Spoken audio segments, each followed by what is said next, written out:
Assalamualaikum warahmatullahi wabarakatuh.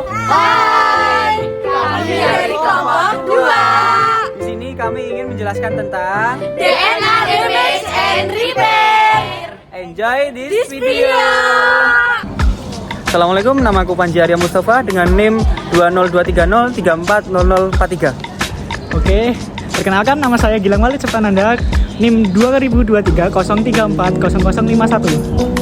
Hai, perkenalkan nama saya Yuki Farinanda Hartadi dengan NIM 2023-03-40-150. Perkenalkan nama aku Afiqah Zahra Madani, NIM 2023-03-40-109. Hai, perkenalkan aku Imola Kristiani dengan NIM 2023-03-40-108. Aku Frisa Ginka Mutara dengan NIM 2023-034-0006. Perkenalkan nama aku Farastia Putra Ramada Reski dengan NIM 2023-03-40-0077. Perkenalkan nama aku Selanita Oktasari Putri dengan NIM 2023-03-400017. Oke, jadi materi pertama adalah kerusakan DNA. Kerusakan DNA terlibat dalam mutagenesis dan perkembangan kanker. DNA dalam sel manusia mengalami beberapa ribu hingga 1 juta peristiwa kerusakan dalam setiap hari yang dihasilkan dari proses metabolisme eksternal atau eksogen dan internal atau endogen.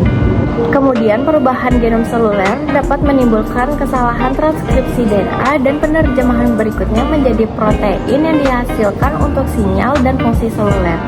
Mutasi genom juga dapat dibawa ke sel generasi anak apabila mutasi tidak diperbaiki sebelum mitosis. Ketika sel kehilangan kemampuannya untuk memperbaiki DNA yang rusak, ada 3 kemungkinan respon. Yang pertama, sel menjadi tua di mana tidak aktif secara permanen. Yang kedua, sel mungkin menjadi apoptosis. Yang ketiga, sel dapat menjadi ganas.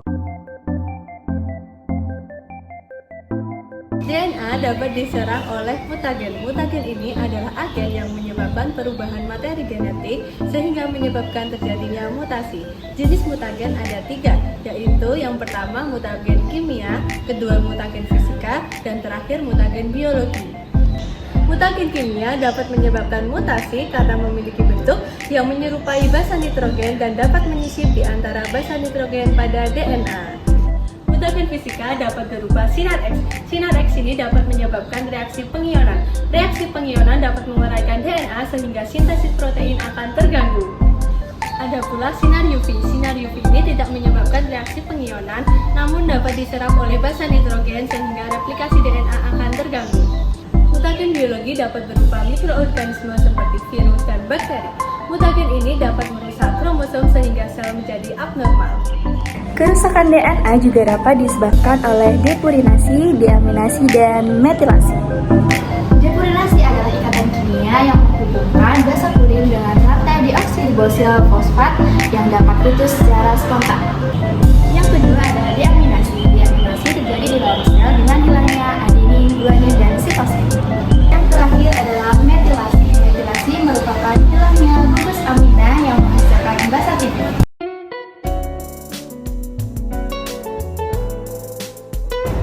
DNA itu sering sekali dan rentan dalam mengalami yang namanya kerusakan.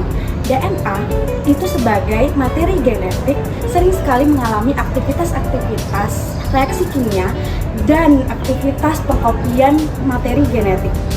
Perubahan struktural DNA itu kita sering sebut sebagai mutasi gen. Jika mutasinya cukup banyak dan tidak sempat untuk memperbaikinya atau tidak sempat untuk membenahinya satu persatu, maka akan terjadinya kelainan ekspresi genetik.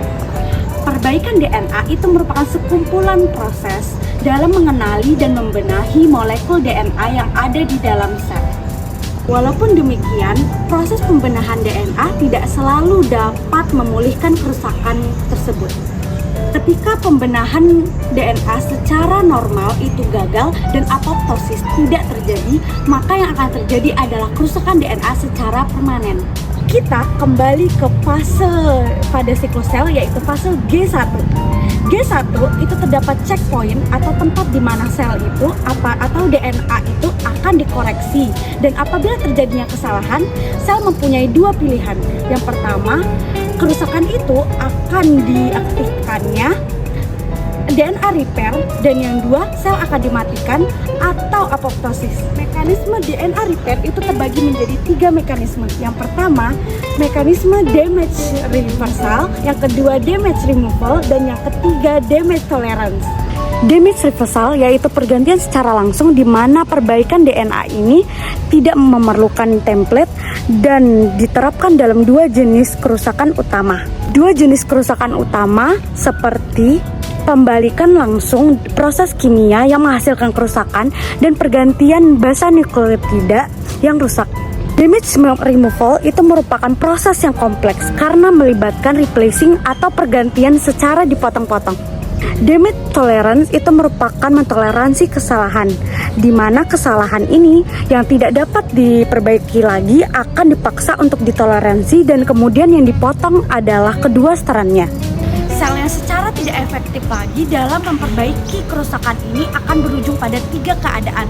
Yang pertama adalah proses penuaan, yang kedua adalah apoptosis atau program bunuh diri sel secara terprogram, dan yang ketiga adalah pembelahan sel tak terregulasi.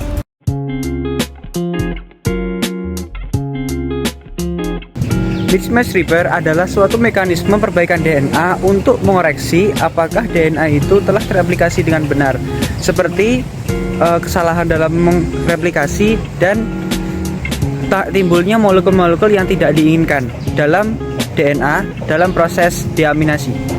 Sel juga memiliki mekanisme lainnya yang digunakan untuk memperbaiki DNA yang rusak, diberi nama base excision repair. Kerusakan-kerusakan DNA dapat berupa basa urasil yang merupakan basa RNA yang dikonversikan dari sitosil. Basa urasil dapat menyebabkan mutasi substansi transisi. Mutasi substitusi transisi tersebut bisa disebut dengan hiposaktin. Hiposaktin sendiri merupakan hasil produk dari deaminasi adenin yang dapat mengganggu pembentukan protein. Adenin juga dapat mengalami metilasi menjadi 3-metil adenin yang juga dapat mengganggu proses replikasi. Keberadaan molekul-molekul tersebut dapat menginduksi sel agar sel dapat langsung memotong molekul-molekul tersebut agar kerusakan tidak berlanjut. Oh ya, untuk informasi tambahan, base excision repair tidak terjadi setelah replikasi DNA. Enzim yang berperan dalam perbaikan DNA adalah enzim glikosilase. Enzim glikosilase ini berbeda-beda sesuai dengan kerusakannya. Misalnya ke urasil glikosilase. Nah, ini bakal terjadi atau bakal berperan ketika basa urasil yang rusak. Untuk jenis glikosilase yang lain ada hipoksatin glikosilase dan 3-metil adenin glikosilatin. Itu saja penjelasan dariku. Penjelasan selanjutnya akan dilanjutkan oleh rekan-rekan saya. Sekian. Halo, di sini saya akan menjelaskan tentang nucleotide excision repair atau perbaikan eksisi DNA. Itu merupakan perbaikan DNA untuk memperbaiki kerusakan DNA yang disebabkan oleh induksi radiasi UV. Induksi radiasi UV matahari dapat membentuk dimin dimer, di mana basa dimin yang berdekatan akan saling berikatan. Alih-alih akan berikatan dengan adenin. Hal ini yang mengakibatkan terbentuknya lesi pada DNA. Terdapat 3 enzim yang berperan dalam mekanisme ini, yaitu UVRB, UVRC, dan UVRD. Dan serangkaian proses mekanisme ini bergantung pada energi yang diperoleh dari ATP. Pada kondisi adanya lesi, UVRB dan UVRC akan direkrut dan membentuk kompleks yang terdiri dari 1 buah enzim UVRB, dan 2 buah enzim UVRC. Nah, kompleks enzim tersebut akan menuju lesi. UVRB akan mengendalikan adanya dimin-dimer dan membawa UVRC menuju lesi di mana dimin-dimer berada. UVRC kemudian akan memotong situs dimin-dimer. UVRD merupakan heligase, kemudian akan direkrut dan menghilangkan dimin-dimer tersebut dari DNA. Penghilangan sekuen dimin-dimer akan menyebabkan timbulnya gap atau celah pada DNA. DNA polimerase 1 akan direkrut dan menyintesis DNA baru untuk menutup gap tersebut.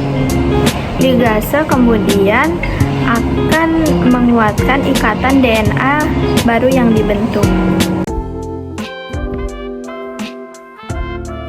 Putusnya rantai DNA dapat mengakibatkan hilangnya genom. Kerusakan ini dapat diperbaiki dengan metode ujung non-homolog atau NHEJ dan rekombinasi homolog atau HR.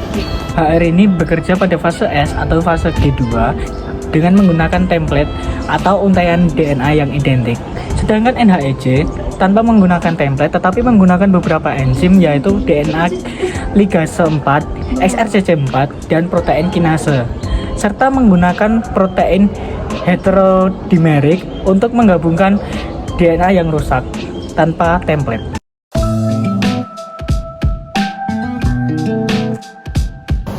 Meskipun kerusakan DNA merupakan faktor utama dalam perkembangan sel kanker, kerusakan yang berkelanjutan ini dapat digunakan sebagai bagian dari pengobatan klinis untuk kanker, yang memaksa sel-sel ganas untuk mengalami apoptosis atau penuaan.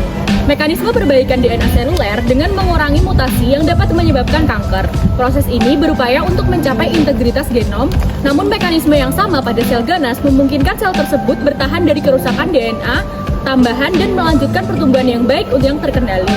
Untuk menghentikan mekanisme kelangsungan hidup dalam sel kanker, uji klinis sekarang sedang dilakukan dengan menggunakan inhibitor enzim perbaikan DNA tertentu. Setelah kami mempelajari materi DNA, damage and repair, kami sadari bahwa betapa dahsyatnya kebesaran Allah karena atas kuasa Allah lah apa yang ada di langit dan di bumi berjalan dengan terstruktur dan semestinya.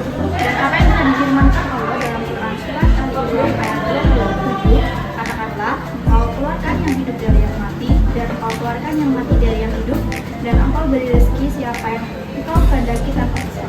Oleh karena itu, kita sebagai manusia patut untuk selalu bersyukur. Jangan sampai kita mengingkari segala nikmat yang telah Allah berikan.